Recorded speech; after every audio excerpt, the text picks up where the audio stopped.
Hello friends, ಎಲ್ಲರಿಗೂ ನಮಸ್ಕಾರ. ದೇವಿ ಸವಿರುಚಿ ಚಾನೆಲ್ಗೆ ಎಲ್ಲರಿಗೂ ಸ್ವಾಗತ. ಇನ್ನು ಯಾರೆಲ್ಲ ನನ್ನ ಚಾನೆಲ್ನ ಸಬ್ಸ್ಕ್ರೈಬ್ ಮಾಡ್ತಿಲ್ವೋ please to subscribe and support. ಇವತ್ತಿನ ರೆಸಿಪಿ ಏನಂದ್ರೆ ಫ್ರೆಂಡ್ಸ್, ಕಡಲೆಬೇಳೆ ಒಬ್ಬಿಟ್ಟು. ಇದನ್ನ ಹೇಗ್ ಮಾಡೋದು, ಏನೇನ್ ಇಂಗ್ರೀಡಿಯೆಂಟ್ಸ್ ಬೇಕು ಅಂತ ಬನ್ನಿ ನೋಡೋಣ. ನಾನಿಲ್ಲಿ 3/4 kg ಮೈದಾ ಹಿಟ್ಟು ತಗೊಂಡಿದ್ದೀನಿ. 1 ಸ್ಪೂನ್ ಅಷ್ಟು ಅರಿಶಿನ ಪುಡಿ, ಒಂದ್ ಸ್ವಲ್ಪ ಉಪ್ಪು ಹಾಕೋತಿದ್ದೀನಿ. 2 ರಿಂದ 3 ಸ್ಪೂನ್ ಅಷ್ಟು ಚಿರೋಟಿ ರವೆ ಹಾಕೋತಿದ್ದೀನಿ. ಇವಾಗ ಇದನ್ನ ಸ್ವಲ್ಪನೇ ನೀರ್ ಹಾಕೊಂಡು ಚೆನ್ನಾಗಿ ಮಿಕ್ಸ್ ಮಾಡ್ಕೊತಾ ಇದ್ದೀನಿ. ಒಂದೇ ಸರ್ತಿ ನೀರ್ ಹಾಕೋಬೇಡಿ, ಸ್ವಲ್ಪ ಕಲಿಸ್ಕೊಳಕ್ ಹಾಕೊಳ್ಳಿ. ಇವಾಗ ಈ ಅದಕ್ಕೆ ಬಂದಿದೆ, ಚೆನ್ನಾಗಿ ನಾದ್ಕೊಳ್ಳಿ ಫ್ರೆಂಡ್ಸ್. ಈಗ ನಾದ್ಕೊಂಡು ಸ್ವಲ್ಪ ಎಣ್ಣೆ ಹಾಕೋತಾ ಇದ್ದೀನಿ.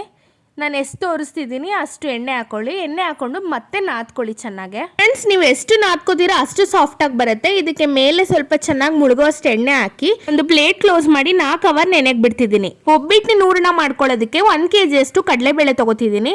ಇದನ್ನ ಚೆನ್ನಾಗಿ ವಾಶ್ ಮಾಡ್ಕೊಂಡು ಕುಡಿಯೋ ನೀರ್ ಹಾಕಿ ಕುಕ್ಕರ್ ಲಿಡ್ ನ ಕ್ಲೋಸ್ ಮಾಡ್ತಿದ್ದೀನಿ. ಇದನ್ನ 3 ವಿಷಲ್ ಕೂಗಿಸ್ಕೊತಿದ್ದೀನಿ. ಇವಾಗ ಕಡಲೆಬೇಳೆ 3 ವಿಷಲ್ ಕೂಗಾಗಿದೆ. ಬೆಂದಿದ್ಯಾ ಅಂತ ನೋಡೋಣ ಬನ್ನಿ ಫ್ರೆಂಡ್ಸ್.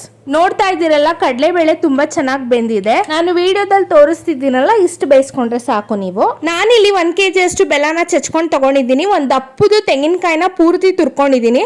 1 ಸ್ಪೂನ್ ಅಷ್ಟು ಏಲಕ್ಕಿ ಪುಡಿ ತಗೊಂಡಿದ್ದೀನಿ. ನಾನಿಲ್ಲಿ ಒಂದು ಪಾತ್ರೆಗೆ ಬೇಯಿಸಿರೋ ಕಡಲೆಬೇಳೆ, ತೆಂಗಿನಕಾಯಿ ತುರಿ ಮತ್ತೆ ಚಚ್ಚಿಟ್ಕೊಂಡಿರೋ ಬೆಲ್ಲನ ಹಾಕೋತಿದ್ದೀನಿ. ಹಂಗೆ ಏಲಕ್ಕಿ ಪುಡಿನ ಹಾಕೋತಿದ್ದೀನಿ. ಇಷ್ಟನ್ನು ಹಾಕೊಂಡು ಚೆನ್ನಾಗಿ ಹಸಿ ವಾಸನೆ ಹೋಗೋವರೆಗೂ ಹುರ್ಕೋಬೇಕು. ಒಂದು 3-4 ನಿಮಿಷ ಹೈ ಫ್ಲೇಮಲ್ಲಿ ಇಟ್ಕೊಂಡು ಹುರ್ಕೊಳ್ಳಿ.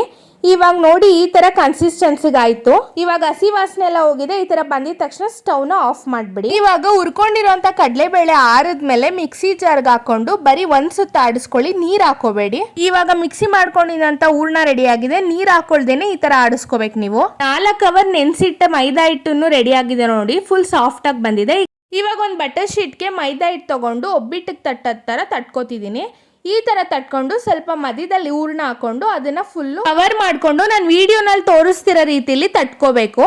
ಮೇಲ್ ಸ್ವಲ್ಪ ಎಣ್ಣೆ ಹಾಕೊಂಡು ತಟ್ಕೊಳ್ಳಿ. ಹಂಗೆ ತಟ್ಕೊಂಡ್ರೆ ಕೈಗೆ ಅಂಟ್ಕೊಳ್ಳುತ್ತೆ. ಈ ತರ ಎಣ್ಣೆ ಹಾಕಿ ತಟ್ಕೊಳ್ಳಿ. ಈಗ ಒಂದು ಹೆಂಚಿಗೆ ಸ್ವಲ್ಪ ಎಣ್ಣೆ ಹಾಕಿ ಕಾಯಕ್ಕೆ ಬಿಟ್ಟಿದ್ದೀನಿ. ಈಗ ತಟ್ಟಿರುವಂತ ಒಬ್ಬಿಟ್ಟನ್ನ ಹೆಂಚ್ ಮೇಲೆ ಹಾಕ್ತಿದ್ದೀನಿ. ಸ್ವಲ್ಪ ಮೇಲ್ ತುಪ್ಪ ಹಾಕೊಳ್ಳಿ, ತುಂಬಾ ಚೆನ್ನಾಗಿರುತ್ತೆ. ಇವಾಗ ಒಬ್ಬಿಟ್ಟನ್ನ 2 ಸೈಡು ನೀವು ತಿರುಗಿಸಿ ಬೇಯಿಸ್ಕೋಬೇಕು. ಚೆನ್ನಾಗಿ ಆಗಾಗ ತಿರುಗಿಸ್ತಾ ಇರಬೇಕು, ಇಲ್ಲಾಂದ್ರೆ ಸೀದೋಗ್ಬಿಡುತ್ತೆ. ಈಗ ಬಿಸಿ ಆದ ಒಬ್ಬಿಟ್ಟು ರೆಡಿ ಟು ಸರ್ವ್. ಫ್ರೆಂಡ್ಸ್, ಯಾರೆಲ್ಲ ಒಬ್ಬಿಟ್ಟು ಬರಲ್ಲ ಅಂತ ಅನ್ಕೋತಿರೋ, ಈ ರೀತಿ ಟ್ರೈ ಮಾಡಿ, ತುಂಬಾ ಸುಲಭವಾಗಿ ಮಾಡ್ತೀರಾ. ಆಹಾ, ಒಬ್ಬಿಟ್ಟು ಜೊತೆ ತುಪ್ಪ ಇದ್ರೆ ಅದ್ರ ಮಜಾನೇ ಬೇರೆ. ಹಬ್ಬಗಳಿಗಂತೂ ಇಂಥ ವಿಶೇಷವಾದ ಒಬ್ಬಿಟ್ಟು ಮಾಡಿ ನೋಡಿ, ತುಂಬಾ ಅಂದ್ರೆ ತುಂಬಾನೇ ಚೆನ್ನಾಗಿರುತ್ತೆ.